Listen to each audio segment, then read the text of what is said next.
بسم اللہ الرحمن الرحیم۔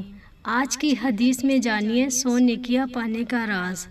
رسول اللہ صلی اللہ علیہ وآلہ وسلم نے فرمایا، جس نے یہ کلمہ کہ اللہ کے سوا کوئی معبود نہیں، تنہا ہے، اس کا کوئی شریک نہیں، اسی کے لیے بادشاہی ہے اور اسی کے لیے تعریفیں ہیں، اور وہ ہر چیز پر قدرت رکھنے والا ہے، دن میں 100 دفعہ پڑھا، اس سے 10 غلاموں کو آزاد کرنے کا ثواب ملے گا، اور اس کے لیے 100 نیکیاں لکھ دی جائیں گی، اور اس کی 100 برائیاں مٹا دی جائیں گی، اور اس دن وہ شیطان کے شر سے محفوظ رہے گا۔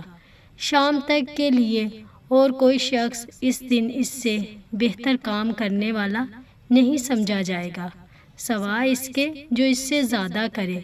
سوچئے، صرف چند منٹ اللہ کے ذکر میں گزارنے پر اللہ تعالیٰ کتنی عظیم نعمتیں عطا فرماتا ہے۔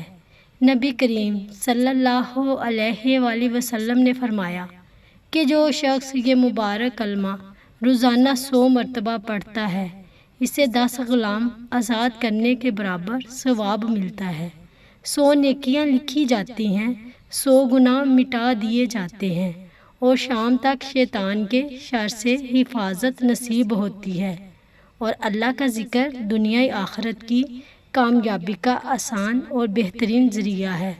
آئیے آج کے اس مبارک عمل کو اپنے روزانہ کی زندگی کا حصہ بنائیں، تاکہ اللہ کی رحمت، برکت اور حفاظت ہمارے ساتھ رہے۔